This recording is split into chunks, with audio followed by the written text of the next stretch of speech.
राजस्थान की पूर्व मुख्यमंत्री वसुंधरा राजे सिंधिया का जयपुर से बीकानेर जाते समय रतनगढ़ में एक निजी होटल पर पूर्व मंत्री राजकुमार रिढ़वा के सानिध्य में भाजपा कार्यकर्ताओं ने स्वागत किया।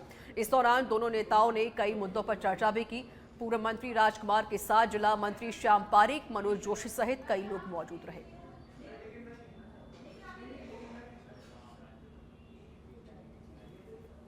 झुंझुनू में कांग्रेस के संविधान बचाओ अभियान की जिला स्तरीय बैठक हुई, जिसमें कांग्रेस के संभाग प्रभारी रमेश खंडेलवाल, जिला प्रभारी राम सिंह कसवाब, अभियान के जिला संयोजक पवन गोदारा जैसे पदाधिकारी इस महत्वपूर्ण बैठक को लेकर पहुंचे थे। लेकिन खेतड़ी प्रधान मनीषा गुर्जर को छोड़ दे तो एक भी विधायक और चुनाव लड़ने वाला प्रत्याशी नहीं पहुंचा था।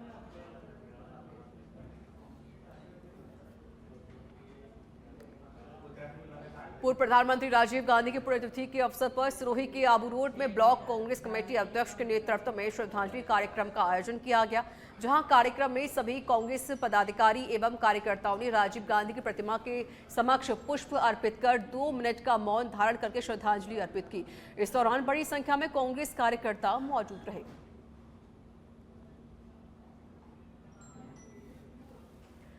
12 जिला कलेक्टर रोहिताश्व सिंह तोमर ने शहर का निरीक्षण किया, साथ ही व्यवस्थाओं को दुरुस्त करने के निर्देश दिए। उन्होंने इस दौरान सीवरेज लाइन, सड़कों की मरम्मत, पेयजल आपूर्ति तथा निर्माणाधीन कार्यों का जायजा लिया। शाहबाद रोड स्थित सीवरेज ट्रीटमेंट प्लांट के कार्यों की गुणवत्ता और प्रगति के बारे में जानकारी ली। कलेक्टर ने अधिकारियों से कहा कि शुद्ध पेयजल की आपूर्ति, स्वच्छता व्यवस्था और यातायात की सुगमता जैसे बिंदुओं पर विशेष ध्यान दिया जाए। निरीक्षण के दौरान पीएचईडी एसई आलोक गुप्ता सहित कई अधिकारी एवं कर्मचारी मौजूद रहे।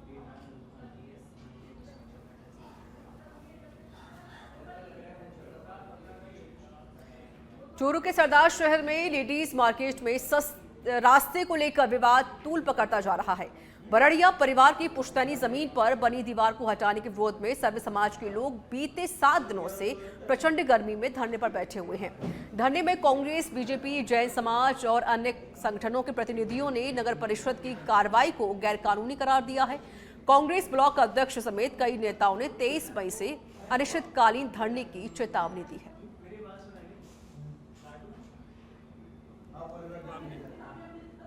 विकास मंच एक क्रांतिकारी संगठन है और अब हमारे पास ऐसा ऐसा सामान इकट्ठा हो गया है। मैं इन चीज़ों को आगे तक ले जाना नहीं चाहता था, क्योंकि देखा जाए तो हमाम के अंदर सारे चोर हैं। मैं ले जाना नहीं चाहता था इस मामले को, लेकिन अब यह मामला बड़ा होता जाएगा और मैं ऐसे ऐसे सबूत जनता के सामने वहाँ लगा करके हम डीवीडी लगाएंगे। बड़ी नगर परिषद सामने हमारा धरना शुरू हो जाएगा परसों, और करीब सैकड़ों नगर पालिका की एनओसी मौजूद है, मैं आपको दिखाना चाहता हूँ। इसके साथ साथ में इजाज़त तामील ली हुई है, वो कागजात हमारे पास मौजूद है।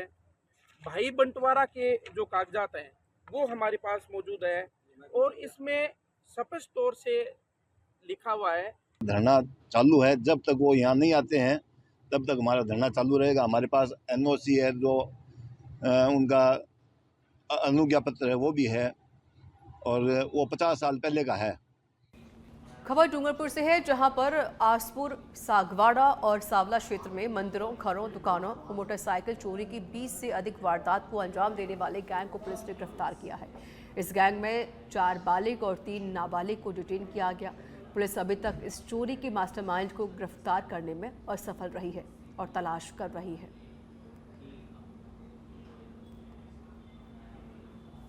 इसके करीब घटनाओं का खुलासा हुआ। मैडम, क्या कारण है? मतलब मौत शौक या कोई और चोरी का कारण? क्या करते थे पैसों का? इस चीज़ पे अभी जांच जारी है। ये अपने शौक के तौर पे ही करना अभी तक सामने आया है। करीब 20 के करीब घटनाओं का खुलासा। अजमेर के कृष्णगंज थाना क्षेत्र की रहने वाली एक महिला ने एक बुजुर्ग व्यक्ति पर शादी का झांसा देकर 8 साल तक देह शोषण करने के गंभीर आरोप लगाए हैं। पीड़ित ने अजमेर के कृष्णगंज थाने में शिकायत दी है, जिसके आधार पर पुलिस ने केस दर्ज कर जांच शुरू कर दी है।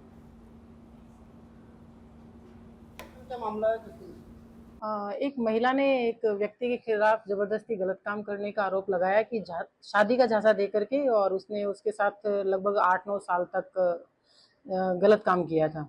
लेकिन अब वो उसको साथ नहीं रख रहा है, अन्य महिला को रख रहा है। इस प्रकार का एक रिपोर्ट प्राप्त हुई थी। इसके अंदर कोई महिला थी जो होटल में काम करती थी। वहां पर एक व्यक्ति, उसने बताया कि एक व्यक्ति ने मेरा पीछा किया और बाद में कांटेक्ट करके उसने कहा कि मैं आपको अच्छे पैसों में नौकरी दे दूंगा। उसके बाद में उसे झांसी बुला लिया। झांसी बुला करके फिर उसके साथ में गलत काम किया और अभी वो किसी अन्य महिला के साथ में रह रहा है, तो इस वजह से महिला ने मुकदमा दर्ज कर लिया। पहले से शादीशुदा है? ये महिला पहले से शादीशुदा है, लेकिन पति के साथ में नहीं रह रही है। कोई पारिवारिक कारण रहे होंगे इनके। लड़का शादीशुदा? हाँ, आदमी भी शादीशुदा है। अभी तो वो 6 या 7 साल हो गए, तो महिला प्रेग्नेंट नहीं प्रेग्नेंट वगैरह ऐसा कुछ नहीं है। देखो उन्होंने मुकदमा दर्ज करवाया है इनका, ये अभी दूसरी औरत के संपर्क में आने के कारण अभी इसके साथ में नहीं रह रहा है, इस वजह से। इसके साथ में कोई और भी था या ये एक ही आदमी? ये एक ही आदमी है, ये बताया कोई सरकारी कर्मचारी है। अब इस औरत को खुद ही कंप्लीट जो है वो पता नहीं है। EIC डिपार्टमेंट बताया कि यहाँ पर पहले अजमेर में जॉब करता था और फिर बाद में झांसी ट्रांसफर हो गया था, तो अजमेर में जॉब करते हुए वो संपर्क में आया था उसके। ठीक है मैम, कर लूँगा।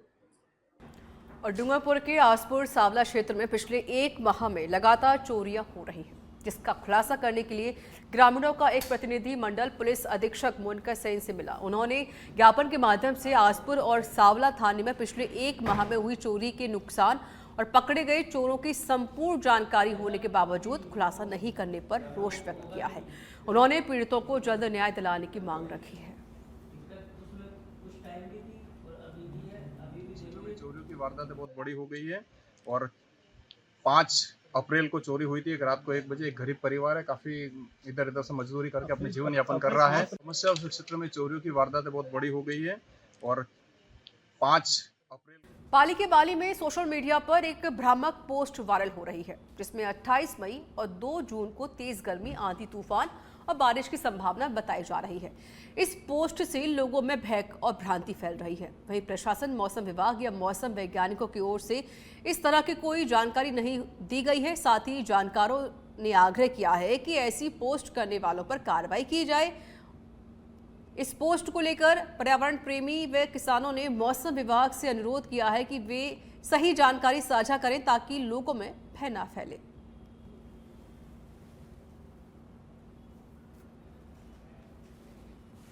मैंने भी आज 2-3 दिन से देख रहा हूँ लोग इस व्हाट्सएप के माध्यम से आगे ग्रुपों के अंदर वायरल कर रहे हैं और एक आम जनता के बीच में एक भय की वातावरण फैला रहे हैं और कि बाहर नहीं निकलना, ऐसा करना, भयंकर गर्मी होगी, 45 डिग्री सेल्सियस के आगे तापमान बढ़ेगा। लेकिन 45 भी सहन करने के लिए हमारा राजस्थान। करौली में कुंडगांव कस्बे में कॉस्मेटिक की दुकान सहित 3 दुकानों में शॉर्ट सर्किट के चलते आग लग गई, जिससे हजारों रुपए का सामान जलकर राख हो गया है। वहीं फायर ब्रिगेड ने मौके पर पहुंचकर आग पर काबू पाया। लोगों ने पीड़ित दुकानदारों को आर्थिक सहायता दिलाए जाने की मांग की है।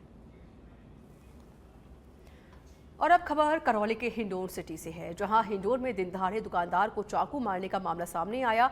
घायल देवेंद्र उर्फ चेलू पंजाबी की मौत हो गई है। मृतक के शव को हिंडोन के राजकीय जिला अस्पताल लाया गया। कोतवाली थाना पुलिस ने आरोपी को हिरासत में ले लिया है। घटना के विरोध में बाजार बंद हुए हैं। झुंझुनू जिले के चुंडेला ग्राम पंचायत के दौलतपुरा गांव में मुक्ति धाम की जमीन के आवंटन को लेकर विवाद खड़ा हो गया है। दौलतपुरा के ग्रामीणों ने सरपंच प्रतिनिधि डॉक्टर राजीव तिलोटिया के नेतृत्व में कलेक्ट्रेट पर प्रदर्शन किया और आरोप लगाया कि जिला कलेक्टर रमावतार मीणा ने पहले जिस जगह को अलॉट किया था उसे निरस्त कर दूसरी जगह अलॉट कर दिया गया है। वहीं जिला कलेक्टर ने मलसीसर तहसीलदार से फिर से रिपोर्ट मंगवाई और मामले की जांच शुरू कर दी गई।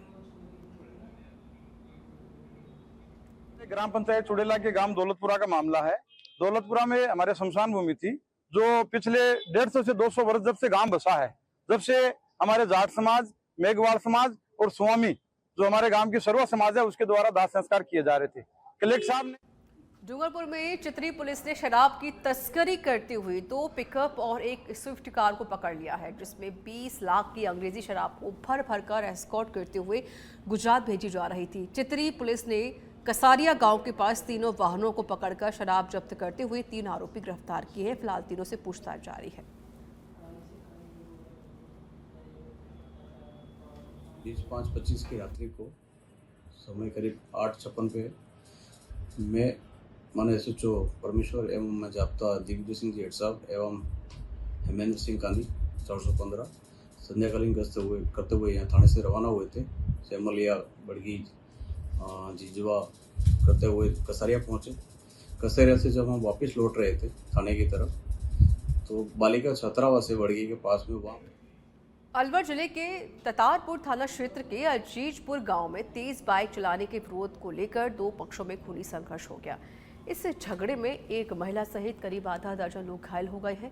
जानकारी के अनुसार सूरजन राम जाटव के परिवार ने गांव में घर के सामने से तेज बाइक चलाने का विरोध किया था। इसी बात से नाराज होकर गांव के 2 दर्जन अन्य लोगों ने सूरजन राम के परिवार पर लाठी डंडों और चाकू से हमला कर दिया। पुलिस ने मौके पर पहुंचकर मामला शांत कराया। फिलहाल मामला दर्ज कर लिया गया है और हमलावरों की तलाश शुरू कर दी गई है। झगड़ा ये मोटरसाइकिल की वजह से हुआ और सुबह 5 बजे आए, सारों के दरवाजे तोड़े और किसी का पंखा तोड़ दिया, किसी के शीशे तोड़ दिए, कुर्सियां तोड़ दी। बाहर के लड़के बुला रखे थे। चूरू के रतनगढ़ एडीजी सुरेंद्र कौशिक ने एक पुलिस कर्मी के साथ मारपीट के पुराने मामले में सुनवाई करते हुए एक महिला सहित 3 लोगों को 5 साल की सजा सुनाई है। आरोपियों को 9,000 रुपये के अर्थदंड से दंडित किया गया। अभियोजक अधिकारी जयकांत बिमवाल ने बताया कि साल 2015 में पिलानी थाने के तत्कालीन ASI बलवान सिंह पुत्र छबूराम ने राजल देसर थाने में इस मामले को लेकर मुकदमा दर्ज कराया था। अलवर में मुख्य प्रबंधक के आचरण से आक्रोशित रोडवेज कार्मिकों ने धरना दे दिया है। अलवर डिपो की मुख्य प्रबंधक सपना मीणा के खिलाफ कर्मचारियों में आक्रोश गहराया हुआ है। रोडवेज कर्मचारियों ने भ्रष्टाचार का आरोप लगाया, जिसके विरोध में भारतीय मजदूर संघ के जरिए 1 दिवसीय धरना देकर आक्रोश जताया गया।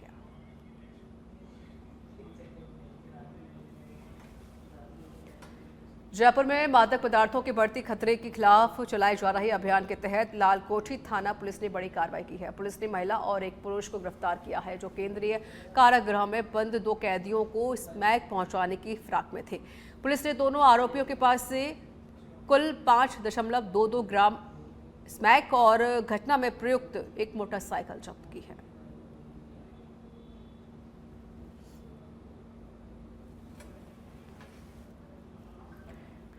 बारां जिला कलेक्टर रोहिताश सिंह तोमर ने शहर का निरीक्षण कर जनहित से जुड़ी आवश्यक सेवाओं और निर्माण कार्यों की स्थिति का जायजा लिया है। सीवरेज लाइन, सड़कों की मरम्मत, पेयजल आपूर्ति तथा निर्माणाधीन परियोजनाओं का निरीक्षण कर आवश्यक निर्देश दिए गए। जिला कलेक्टर ने कहा कि बढ़ती गर्मी के कारण आमजन को किसी भी प्रकार की परेशानी न हो, इसके लिए मौके पर ही संबंधित अधिकारियों को निर्देशित किया। उन्होंने ये भी निर्देशित किया कि शुद्ध पेयजल की आपूर्ति पर विशेष ध्यान दिया जाए।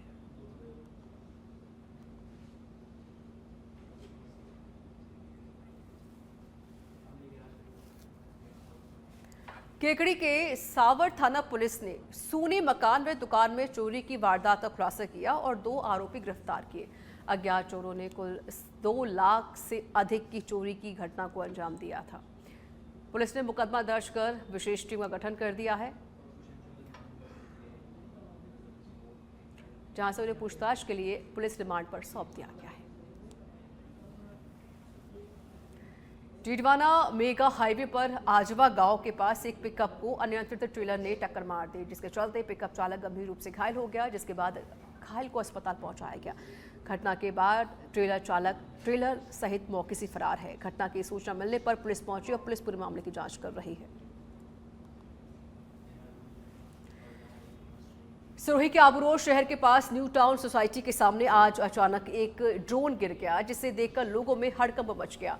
वहां पर मौजूद लोगों ने इसकी सूचना तुरंत पुलिस को दी। जब पुलिस मौके पर पहुंची तब तक ड्रोन संचालक और उनकी टीम भी मौके पर पहुंच गई और जानकारी में आया कि उस ड्रोन भारत सरकार की ओर से चलाए जा रहे आबादी सर्वे के कार्य में लगा हुआ था, जो अनकंट्रोल होकर गिर गया। संचालक ने बताया कि ये ड्रोन गड़का गांव से उड़ाया गया था, जो गड़का ग्राम पंचायत की आबादी क्षेत्र के सर्वे का कार्य करने हेतु उड़ाया था। लेकिन कुछ ही देर में ड्रोन कंट्रोल से बाहर होकर नीचे गिर गया। कोतवाली पुलिस ने आदर्श नगर रोड पर कांग्रेस जिलाध्यक्ष बल्लभराम पाटीदार के निर्माणाधीन मकान से लोहे की प्लेट चोरी करने के मामले में मुख्य आरोपी को गिरफ्तार किया है। यह घटना 2 मई की है। पुलिस ने इस मामले में 21 मई को एफआईआर दर्ज की। कोतवाली थाना अधिकारी शैलेंद्र सिंह ने बताया कि शहर के आदर्श नगर लिंक रोड पर कांग्रेस जिलाध्यक्ष की कॉमर्शियल दुकानों का निर्माण चल रहा है। आरसीसी छत बनाने का काम भी पूरा हो चुका है। लोहे की प्लेटें खोलकर निर्माण स्थल पर रखी हुई थी।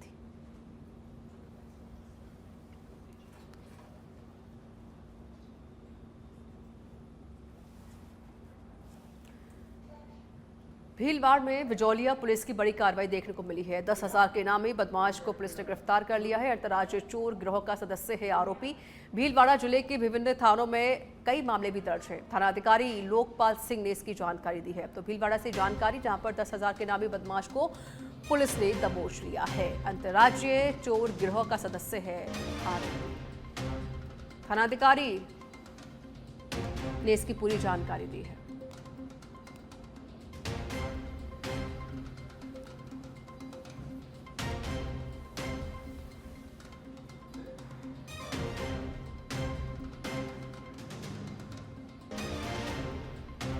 तो भीलवाड़ा में बिजौलिया पुलिस की बड़ी कार्रवाई यहां पर देखने को मिली है। 10,000 के इनामी बदमाश को पुलिस ने गिरफ्तार किया है।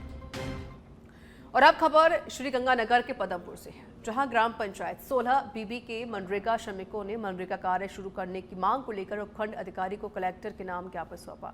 दरअसल काम शुरू नहीं होने के कारण मजदूरों को परेशानी का सामना करना पड़ रहा था। इसके साथ ही लंबे समय से बंद पड़े मनरेगा कार्य को शुरू करने की मांग की है। जयपुर के जम्वारामगढ़ से खबर है। रायपुरा गांव में जेडीए की बड़ी कार्रवाई देखने को मिली है। जयपुर जम्वारामगढ़ स्टेट हाईवे पर निर्माणाधीन 17 दुकानें सील की गई हैं।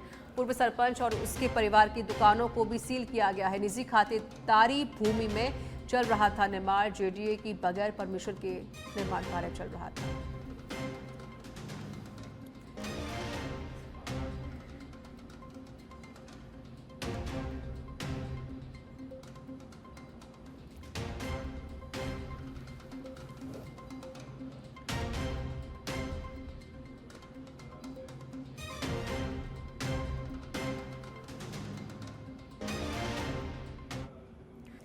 जयपुर से जानकारी है। बाप विधायक जय कृष्णा पटेल ट्रैप प्रकरण। एसीबी ने इंदिरा नगर स्थित एक मकान का मौका मुआयना किया। जांच अधिकारी संदीप सारस्वत के नेतृत्व में एसीबी की टीम ने मौका मुआयना किया है। विधायक जय कृष्ण पटेल और परिवादी रविंद्र मीणा की इसी घर के बाहर मुलाकात हुई थी। 22 मार्च को हुई थी विधायक और परिवादी की मुलाकात। विधानसभा में लगाए सवालों को हटाने के एवज में पार्टी फंड के लिए मांगे थे 2.5 करोड़ रुपए। विधायक का पीए रोहित मीणा लेकर गया था रविंद्र मीणा को उस घर पर। रोहित मीणा के ढाबे के पार्टनर का बताया जा रहा है यह घर।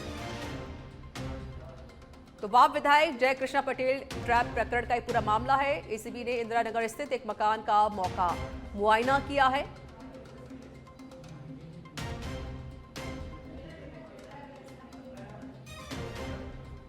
फिलहाल एसीबी इस पूरे मामले को लेकर अभी जांच पड़ताल कर रही है।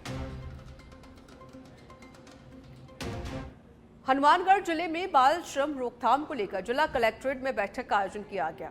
एडीएम उमेदी लाल मीणा की अध्यक्षता में बैठक आयोजित हुई, जिसमें स्वास्थ्य, शिक्षा, श्रम विभाग के अधिकारियों सहित बाल कल्याण समिति के पदाधिकारी मौजूद रहे।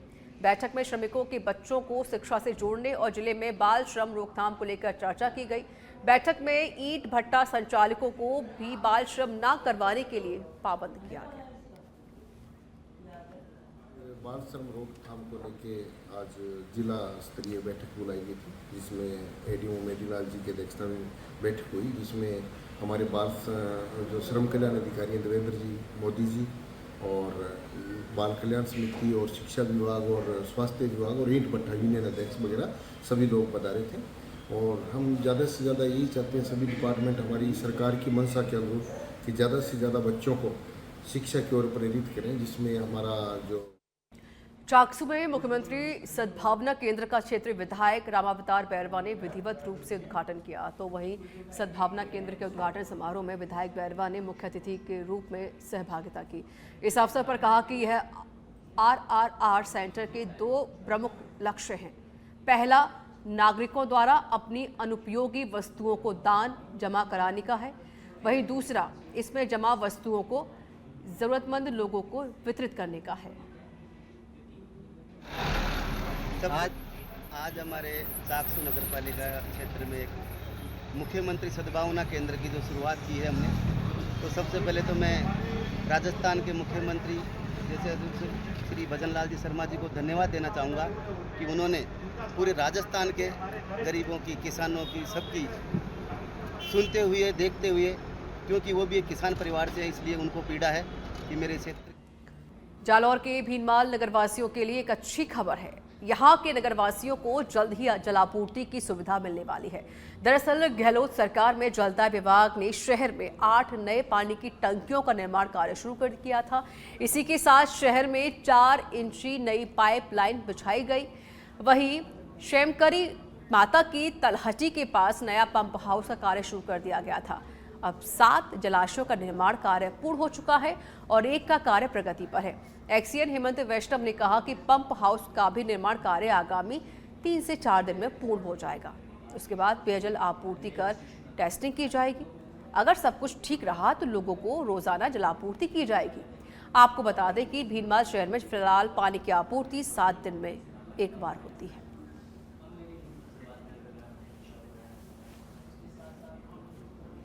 पहले ग्राउंड वाटर से ही पानी आता था, ट्यूबवेलों का सारा पानी था।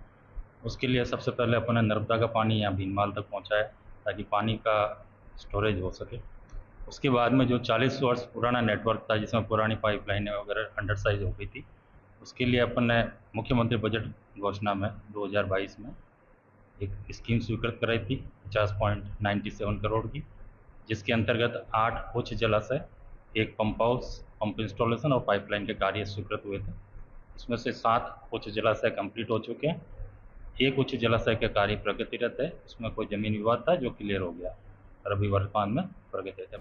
जयपुर में गायत्री सेवा संस्थान ने कैंसर मरीजों को एक नई सौगात दे दी है। मॉडल टाउन की कृष्णापुरी कॉलोनी में 40 बेड वाले निःशुल्क सेंटर का उद्घाटन हुआ। कार्यक्रम का उद्घाटन प्रदेश कांग्रेस कमेटी के अध्यक्ष गोविंद सिंह डोटासरा ने किया। उन्होंने पूर्व प्रधानमंत्री राजीव गांधी की पुण्यतिथि पर श्रद्धांजलि दी और फिर सेंटर का फीता काटा। इस दौरान विधायक शिखा बराला सहित कई जनप्रतिनिधि और सामाजिक कार्यकर्ता मौजूद रहे। यह सेंटर मरीजों और उनके परिजनों के लिए पूरी तरह से निःशुल्क रहेगा, जिसमें रहना, खाना और यातायात की सुविधा शामिल रहेगी।